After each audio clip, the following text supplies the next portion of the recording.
नमस्कार, आपके साथ मैं हूं सबीना तामंग देशमुख। देश के नंबर 1 चैनल के नंबर 1 शो कच्चा चिट्ठा में आप सभी का स्वागत है। आज सबसे पहले बात चीन के जासूसी कांड की। चीन का एक जासूसी जहाज बेहद तेजी से कोलंबो की तरफ बढ़ रहा है। इस जासूसी जहाज का टारगेट है भारत के परमाणु ठिकाने का सीक्रेट किसी भी तरह किसी भी कीमत पर पता लगाना। यह जहाज जहां रुकेगा वहां से भारतीय ठिकानों की दूरी 1000 किलोमीटर भी नहीं, जबकि जासूसी जहाज पर लगे रडार की क्षमता यह है कि यह 1000 किलोमीटर दूर की बातचीत तक सुन सकता है। चीन के इस जहाज का हर मूवमेंट भारत की सुरक्षा एजेंसियां बेहद बारीकी के साथ नोट कर रही हैं।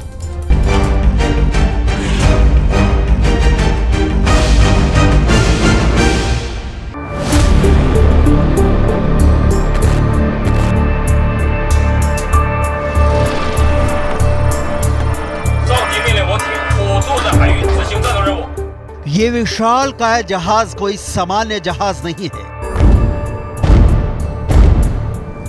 यह चीन का श्री यान 6 है।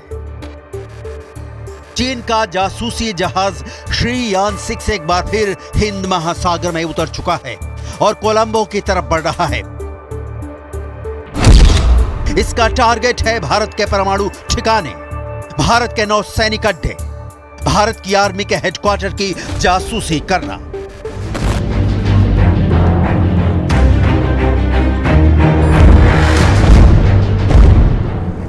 सूत्रों के मुताबिक भारत ने 5 से 9 अक्टूबर तक लॉन्ग रेंज के बैलिस्टिक मिसाइल टेस्ट के लिए बंगाल की खाड़ी से हिंद महासागर तक नो फ्लाई जोन बनाए जाने की घोषणा की है। इस बीच चीन का जासूसी जहाज श्री यान 6 हिंद महासागर में आधमका है। श्री यान 6 भेजकर चीन ने भारत के खिलाफ शी जिनपिंग के दिमाग में इस वक्त क्या चल रहा है क्लियर कर दिया है।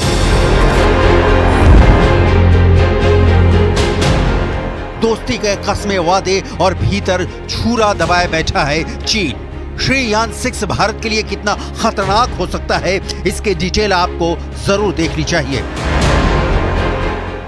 कोलंबो में चीन का जासूसी जहाज खड़ा करेंगे और वहां से भारतीय ठिकानों पर नजर रखेंगे।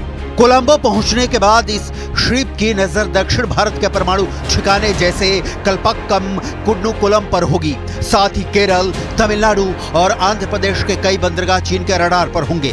भारत के पूर्वी तट के नौसैनिक अड्डे चीन की जासूसी की सीमा में होंगे। चांदीपुर में इसरो के लॉन्चिंग केंद्र की भी इससे जासूसी हो सकती है।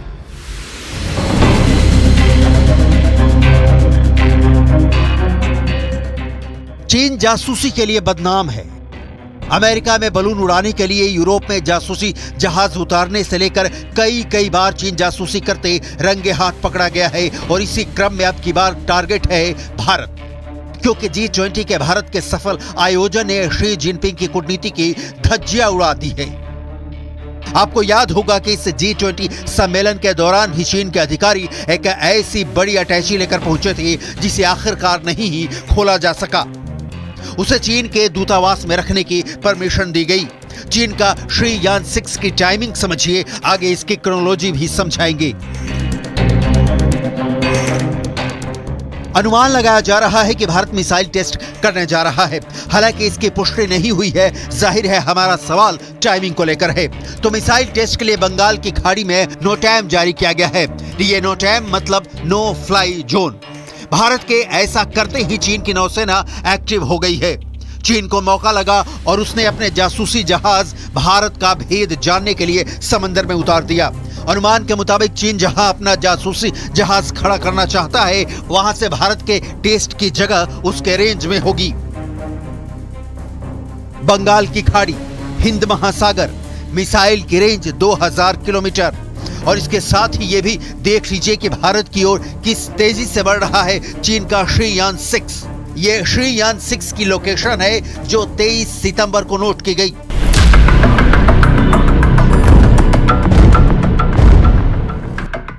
चीन ने पहली बार जासूसी जहाज भारत की जासूसी करने के लिए समंदर में नहीं उतारा है। जब भारत ने नो टाइम जारी किया तब चीन अपना जहाज उतारता रहा है।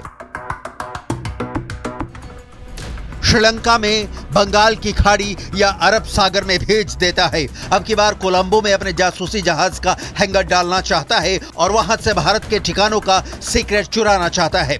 चीन भारत के परमाणु ठिकानों की तस्वीरें लेना चाहता है।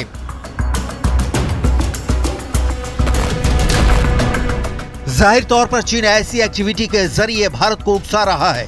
चीन अत्याधुनिक तकनीक से लैस है, उसके पास जासूसी करने वाले सैटेलाइट्स की कोई कमी नहीं है, लेकिन चीन जानबूझकर कोलंबो अपना जहाज भेज रहा है। आपके जहन में ये सवाल होगा कि श्रीलंका अनुमति नहीं देगा तो कोलंबो में कैसे ठहरेगा चीन का जासूसी जहाज? तो जवाब है, श्रीलंका ने साफ लहजे में कहा है कि उन्होंने चीन को अपना नियम कायदा बता दिया है। श्रीलंका ने चीन के श्रीयान 6 को कोलंबो के बंदरगाह पर खड़ा करने की अनुमति नहीं दी है। तो फिर सवाल है, भारत को चिंता कैसी? तो इसका जवाब है, कोलंबो की कथनी और करनी में फर्क। भारत आंख मूंदकर श्रीलंका पर भरोसा नहीं कर सकता, क्योंकि ये श्रीयान 6 बहुत पावरफुल है। इसके जासूसी के किस्से पूरी दुनिया में फैले हैं। नाम श्रीयान 6, देश चीन, लॉन्चिंग की तारीख 18 जुलाई 2020, टाइप रिसर्च शिप, जासूसी में इस्तेमाल, वर्तमान लोकेशन हिंद महासागर, लंबाई 90 मीटर, चौड़ाई 17 metre, crew member 60, speed 30 kilometre प्रति घंटे, लगातार 60 दिनों तक पानी में रहने की क्षमता, मतलब 2 महीने। एशिया का टाइगर तो एक ही होगा और ड्रैगन के दांत अब भारत ने कई मंचों पर उखाड़ दिए हैं। कहा जा रहा है कि भारत अपना टेस्ट टाल देगा, क्योंकि पिछले साल ही भारत ने ऐसा किया। ये एक रूटीन है, ऐसा होता है, ये चीन के दबाव में नहीं होगा। लेकिन यहाँ चीन की जासूसी को बहुत बारीक तौर पर समझने की जरूरत है। ये बहुत दिलचस्प है। चीन के जासूसी जहाज पावरफुल ट्रैकिंग शिप हैं। ये शिप अपनी आवाजाही तब शुरू करते हैं जब भारत या कोई दूसरा देश मिसाइल टेस्ट कर रहा होता है। शिप में हाईटेक ईव्सड्रॉपिंग इक्विपमेंट यानी छिपकर सुनने वाले उपकरण लगे हैं। इससे ये 1000 किलोमीटर दूर हो रही बातचीत को सुन सकता है। मिसाइल ट्रैकिंग शिप में रडार और एंटीना से बना इलेक्ट्रॉनिक सिस्टम लगा होता है। ये सिस्टम अपनी रेंज में आने वाली मिसाइल को ट्रैक कर लेता है और उसकी जानकारी एयर डिफेंस सिस्टम को भेज देता है। यानी एयर डिफेंस सिस्टम के रेंज में आने से पहले ही मिसाइल की जानकारी मिल जाती है और हमले को नाकाम किया जा सकता है।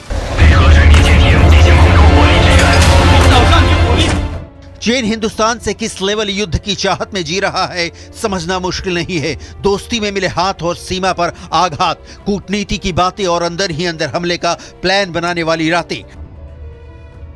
शी जिनपिंग का हर पल भारत के विरोध में ही गुजर रहा है। चीन सीमा पर अपनी सेना का डिप्लॉयमेंट बढ़ा रहा है। चीन बार बार सबूत देता है कि वो भारत की पीठ में मौका मिलते ही खंजर घोंपेगा। पिछले साल चीन ने भारत की जासूसी के लिए जिस जहाज को भेजा था, उसके रडार की रेंज क्षमता थी 1000 किलोमीटर। नाम युआन यांग 6, देश चीन, लॉन्चिंग का साल 2008, टाइप रिसर्च शिप, जासूसी में इस्तेमाल, लंबाई 222 मीटर, चौड़ाई 25 मीटर, क्रू मेंबर 400, स्पीड 25 से 38 किलोमीटर प्रति घंटे, किसी भी मिसाइल को ट्रैक कर सकता है, 1000 किलोमीटर की बातचीत सुन सकता है।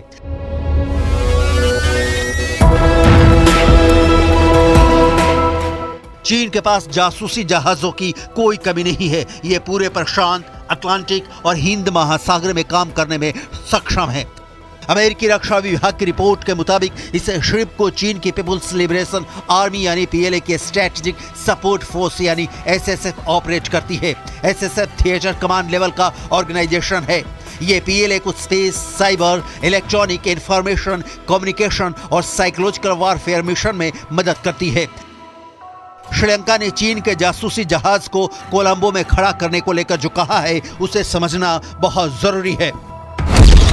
श्रीलंका के विदेश मंत्री साबरी ने कहा कि श्रीलंका तटस्थ देश है। श्रीलंका ने अपने क्षेत्र में किसी भी गतिविधि को अंजाम देने में विदेशी जहाजों और विमानों की ओर से अपनाई जाने वाली एसओपी पर काम किया है।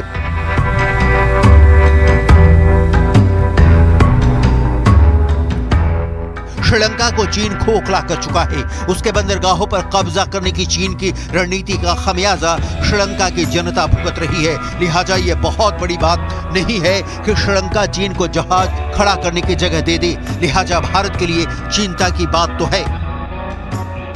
मिसाइल ट्रैकिंग शिप भारत समेत सिर्फ 5 देशों चीन, फ्रांस, रूस और अमेरिका के पास है। ट्रैकिंग शिप बनाने का कॉन्सेप्ट सबसे पहले अमेरिका ने शुरू किया था। अमेरिका ने अपने मिसाइल प्रोग्राम को सपोर्ट करने के लिए दूसरे विश्व युद्ध के बचे हुए जहाजों को ट्रैकिंग शिप का रूप दे दिया था। भारत की नेवी चीन या पाकिस्तान की ऐसी हरकतों को बखूबी पहचानती है, उसका मुंहतोड़ जवाब देती है। भारत उन देशों में शुमार हो चुका है जो चीन से आगे पहुंचने की क्षमता रखता है। चांद पर वहां उतरा है जहां अब तक कोई नहीं पहुंचा। भारत ने 10 सितंबर 2021 को अपना पहला मिसाइल ट्रैकिंग शिप ध्रुव लॉन्च किया था। ध्रुव एक्टिव इलेक्ट्रॉनिक स्कैन्ड अरे रडार्स यानी AESA है। AESA को रडार टेक्नोलॉजी की सबसे उन्नत तकनीक माना जाता है। ये रडार अलग अलग ऑब्जेक्ट्स का पता लगाने के साथ ही दुश्मन की सैटेलाइट्स पर भी नजर रखता है।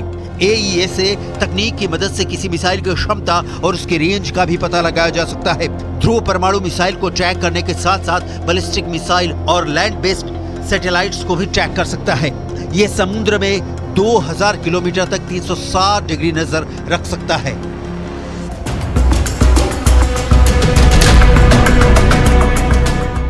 लिहाजा भारत के लिए चीन चिंता का कारण है, लेकिन खौफ वाली कोई बात नहीं है। चीन की चालों पर देश की पैनी नजर है। और रही बात चीन के जासूसी की, तो चीन ने पहली बार ऐसी ओछी हरकत नहीं की है। इसकी डिटेल हमने आपको दिखाई ही।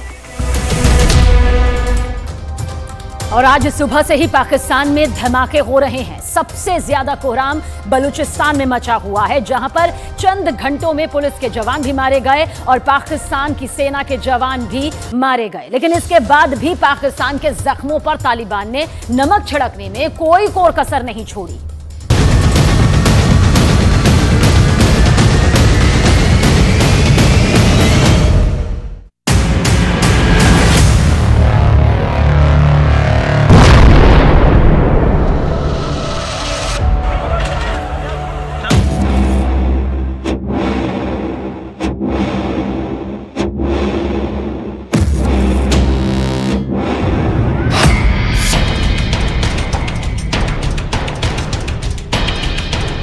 पाकिस्तान ईद की खुशियां मना रहा था। लोग एक दूसरे से मिलने के लिए मस्जिदों में इकट्ठा हो रहे थे। लेकिन तभी कुछ ऐसा हुआ कि पूरा पाकिस्तान मातम में डूब गया।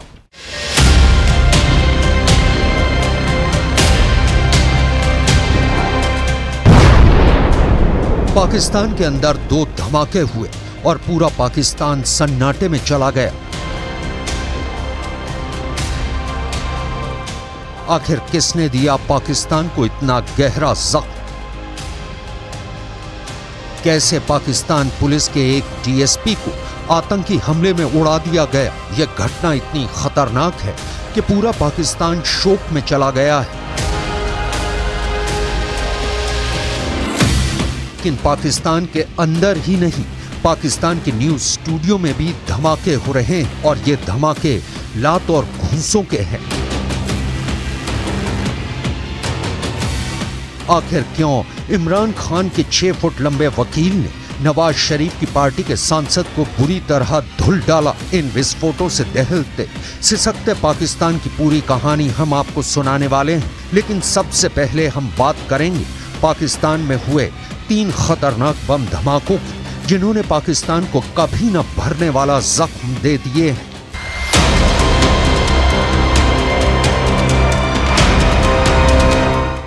पाकिस्तान के केयर टेकर प्रधानमंत्री अनवर उल हक काकड़ विदेशी दौरे पर गए हुए थे। पहले उन्होंने लंदन का दौरा किया और फिर सऊदी अरब का दौरा किया, लेकिन इधर पाकिस्तान में तबाही मच गई।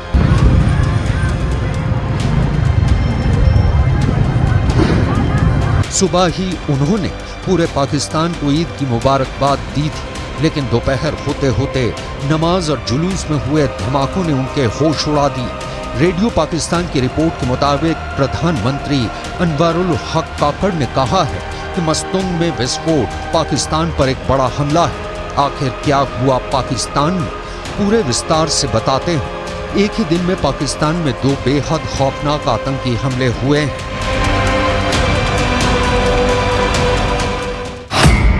पाकिस्तान के 2 प्रांतों में 3 आतंकी हमले हुए हैं, जिनमें लाशों का ढेर लग गया है।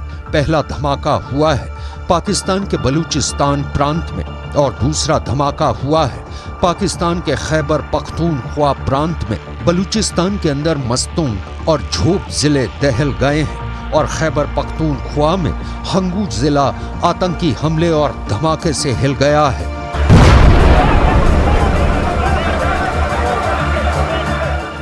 सबसे पहले बात करते हैं पाकिस्तान के बलूचिस्तान के मस्तूंग प्रांत की।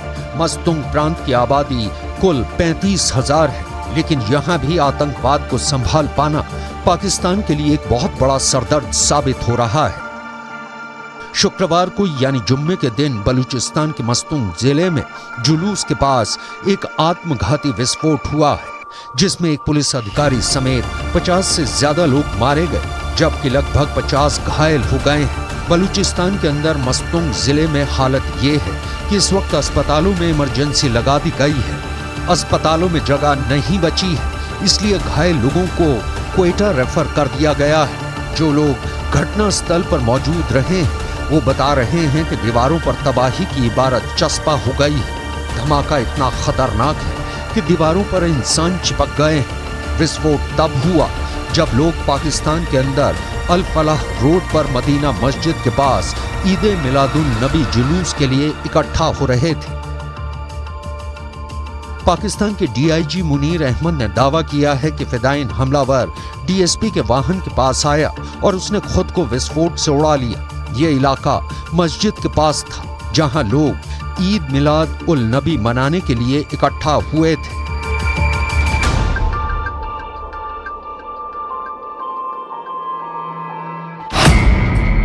मस्तूंग के धमाके में मारे गए डीएसपी की पहचान नवाज गिश्कोरी के रूप में की गई है।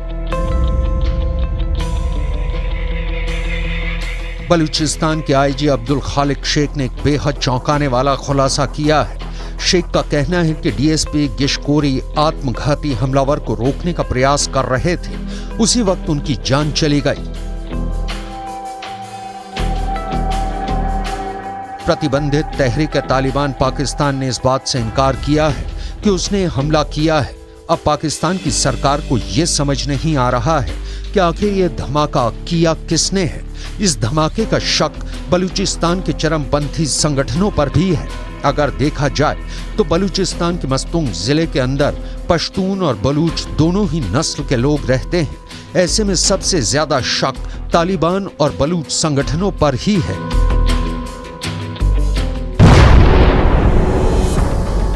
पाकिस्तान में दूसरा बड़ा बम धमाका शुक्रवार के दिन खैबर पख्तूनख्वा के हंगू जिले में हुआ।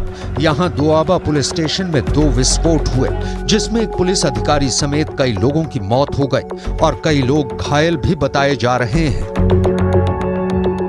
जो आज इस दर्दनाक वाक़या में तकरीबन 32 के करीब हमारे जो है एक्सपायरी हो गए, जो हमने रिपोर्ट की हमारे डॉक्टर्स ने, और 100+ जो है टोटल इंजर्ड पेशेंट्स थे। इसमें मोस्टली जो फर्स्ट एड दे के हम लोगों ने क्वेटा ट्रामा सेंटर रेफर कर दिए हैं।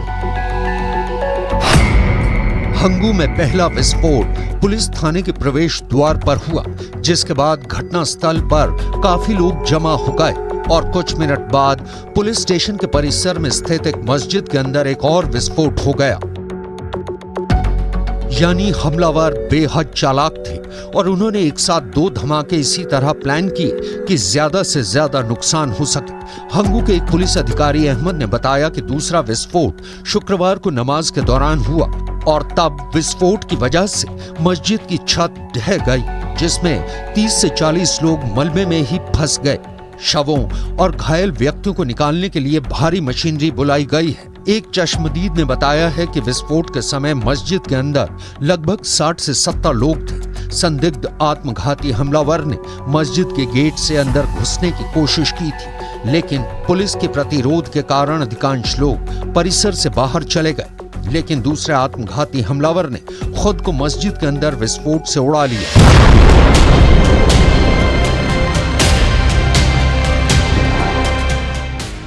पाकिस्तान में शुक्रवार को ऐसा खूनी गदर मचा कि पाकिस्तान सेना के 4 जवान भी मार दिए गए।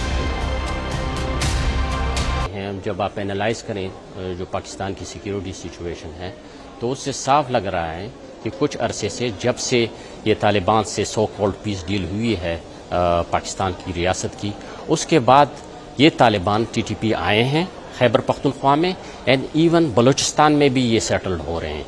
तो उनको ला के अब मतलब ये है कि ये पाकिस्तानी स्टेट ये कह रही है कि हम इनके खिलाफ हैं, लेकिन ये मतलब ये कि इंतहाई गलत बात है कि ये इनके खिलाफ है, यही उनको स्पॉन्सर कर रहे हैं। और उसके बाद आप देख रहे हैं कि बत्ताखोरी में भी इजाफा हुआ है, टॉर्चर में भी लोगों के इजाफा हुआ है, टारगेट किलिंग बहुत ज्यादा हो गई है। मस्तूम से करीब 300 किलोमीटर दूर झोब नाम की एक जगह में सेना एक ऑपरेशन कर रही थी, जहां पर टीटीपी के आतंकवादियों ने सेना के 4 जवानों को उड़ा दिया। इस हमले में हवलदार सत्तार, लांस नायक शेर आजम, लांस नायक अदनान और सिपाही नदीम की जान चले गई। और बाकी जो माइनर इंजरीज थे इधर यूसी हॉस्पिटल में मैंने जो अभी भी 7-8 के करीब पेशेंट्स हमारे पास एडमिट है और अंडर ऑब्जर्वेशन है। तो इंशाल्लाह वो मैनेजेबल है, हमारे डॉक्टर से कर रहे हैं। बाकी मेडिसिन वगैरह सारे अवेलेबल थे और सारे अल्हम्दुलिल्लाह हमने मैनेज कर दिया है इस हॉस्पिटल। भारत के खिलाफ बयानबाजी के बाद कनाडा के प्रधानमंत्री जस्टिन ट्रूडो चौतरफा घिर गए। अब ट्रूडो के सुर बदले बदले नजर आ रहे हैं। ट्रूडो का कहना है कि भारत एक बढ़ती आर्थिक ताकत है, भारत को नजरअंदाज नहीं किया जा सकता। विदेश मंत्री एस जयशंकर अभी फिलहाल अमेरिका में हैं, वहां उनकी कनाडा मसले पर अमेरिकी विदेश मंत्री और एनएसए से बात भी हुई। जयशंकर का कहना है कि अमेरिका ने अपने विचार रखे और हमने भारत का रुख रखा। इसी बीच कनाडा की पोल खोलती एक ऐसी तस्वीर नजर आई जिसने जस्टिन ट्रूडो सरकार के खालिस्तान प्रेम को कुछ इस तरह से उजागर करके रख दिया।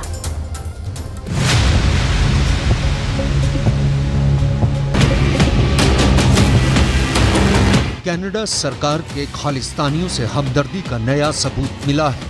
जस्टिन ट्रूडो के खालिस्तानी आतंकियों से कनेक्शन का नया चैप्टर खुल गया है। इस चैप्टर में उस जाल की जानकारी है जिसे खालिस्तानियों ने पूरे कनाडा में फैला रखा है। इस जाल में प्रधानमंत्री जस्टिन ट्रूडो तो फंसे ही हुए हैं, कनाडा सरकार में भी खालिस्तानियों के दखल का ब्यौरा मिलता है। इसमें खालिस्तानी आतंकियों को कनाडा में मिले राजनीतिक संरक्षण का कच्चा चिट्ठा मिलता है। इसमें कनाडा की खुफिया एजेंसी में खालिस्तानी एजेंटों की घुसपैठ की हिडन स्टोरी मिलती है।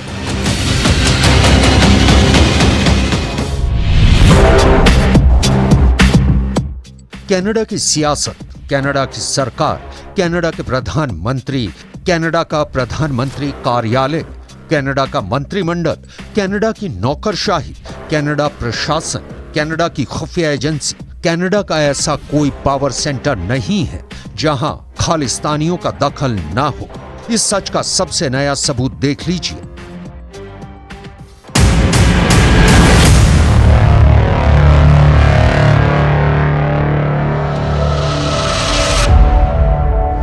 कनाडा से आई ये तस्वीर पूरी दुनिया में ट्रेंड कर रही है।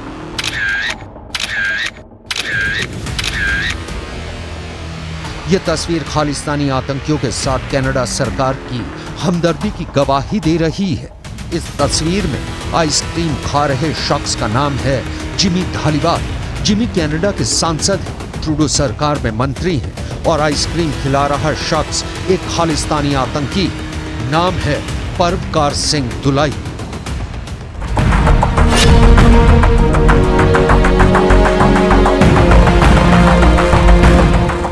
इस तस्वीर के सामने आने के बाद खालिस्तानी आतंकियों के साथ ट्रूडो सरकार के मंत्री के मधुर संबंध की पोल खुल गई है। दावा किया जाता है कि इन्हीं नजदीकियों के चलते खालिस्तानियों को कनाडा में बिना रोक टोक के सिलेक्टिव वीजा मिल जाता है, सियासत में एंट्री मिल जाती है। यह तस्वीर जस्टिन ट्रूडो के मंत्री जिमी धालीवाल का चरित्र चित्रण करती है। वो आतंकी के हाथ से आइसक्रीम खाते हैं, खालिस्तानी आतंकवादियों के साथ पार्टी करते हैं, खालिस्तानी दहशतगर्दों के साथ घूमने जाते हैं, खालिस्तानी आतंकी के साथ इतनी नजदीकी रखने वाले जिमी धालीवाल के बारे में दावा किया जाता है कि वो कनाडा के प्रधानमंत्री के खासम खास हैं। धालीवाल कनाडा के पीएम ट्रूडो के बेहद करीबी और विश्वसनीय बताए जाते हैं। जिमी धालीवाल ही वो शख्स है जिसने प्रधानमंत्री ट्रूडो को ये पाठ पढ़ाया हुआ है कि अगर उन्होंने खालिस्तानी आतंकवादियों के खिलाफ कोई कार्रवाई की तो वहां के गुरुद्वारों से उनके खिलाफ संदेश जाएगा और ऐसे में आने वाले चुनाव में उनकी हार हो सकती है। यही कारण है कि कनाडाई प्रधानमंत्री खालिस्तानी आतंकवादियों के खिलाफ कोई कार्रवाई नहीं करना चाहते। जिमी धालीवाल कनाडा की न्यू डेमोक्रेटिक पार्टी के नेता हैं। वो खालिस्तानी आतंकवादियों के समर्थक हैं। जिमी धालीवाल पीएम ट्रूडो के भरोसेमंद नेताओं में से एक हैं। दावा किया जाता है कि जिमी धालीवाल के खालिस्तान आतंकवादियों के साथ उनके अच्छे संबंध हैं। खालिस्तानी आतंकवादियों के साथ वो अक्सर पार्टी करते हैं। खालिस्तानी आतंकवादियों के साथ वो आए दिन घूमते फिरते देखे जा सकते हैं। जिमी धालीवाल का नाम कनिष्क विमान बम विस्फोट मामले में जुड़ चुका है। कनिष्क विमान बम विस्फोट की जांच कनाडा के सुप्रीम कोर्ट के पूर्व न्यायाधीश ने की थी और तो और जिमी ने जर्नैल सिंह भिंडरावाले को शहीद बताया है। जिमी धालीवाल और उनकी पार्टी ने जस्टिन ट्रूडो को कैसे खालिस्तानी चश्मा पहना रखा है, इसकी बाकी कहानी बाद में दिखाएंगे।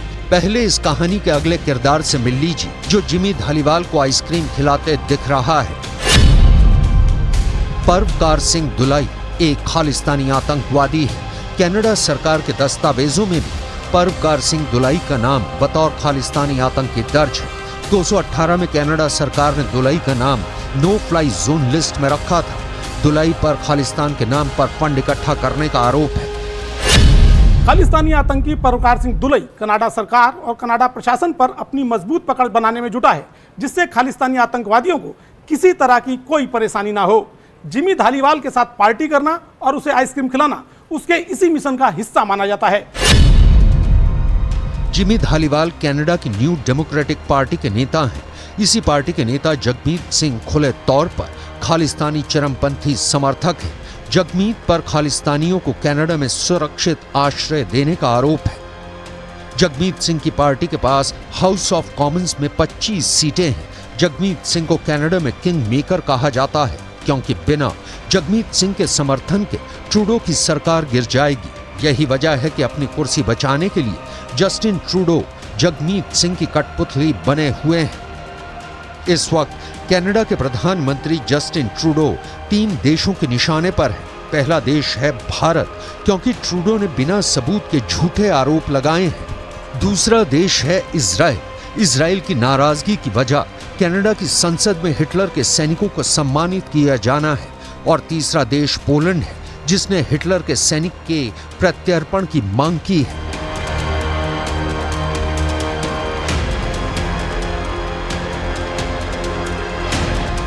भारत के खिलाफ बयानबाजी के बाद चारों तरफ से घिरे कनाडा के पीएम जस्टिन ट्रूडो के सुर अब बदले बदले नजर आ रहे हैं। अब जस्टिन ट्रूडो का कहना है कि कनाडा भारत के साथ संबंध मजबूत करने के लिए समर्पित है। ट्रूडो ने यह भी माना है कि भारत एक बढ़ती आर्थिक ताकत है और भारत को नजरअंदाज नहीं किया जा सकता। दुनिया के विभिन्न मंचों पर भारत को अहमियत दी जा रही है। अगर कनाडा के पीएम के बोल बदले दिख रहे हैं तो इसके पीछे एक बड़ी वजह दुनिया में भारत की बढ़ती साख है। और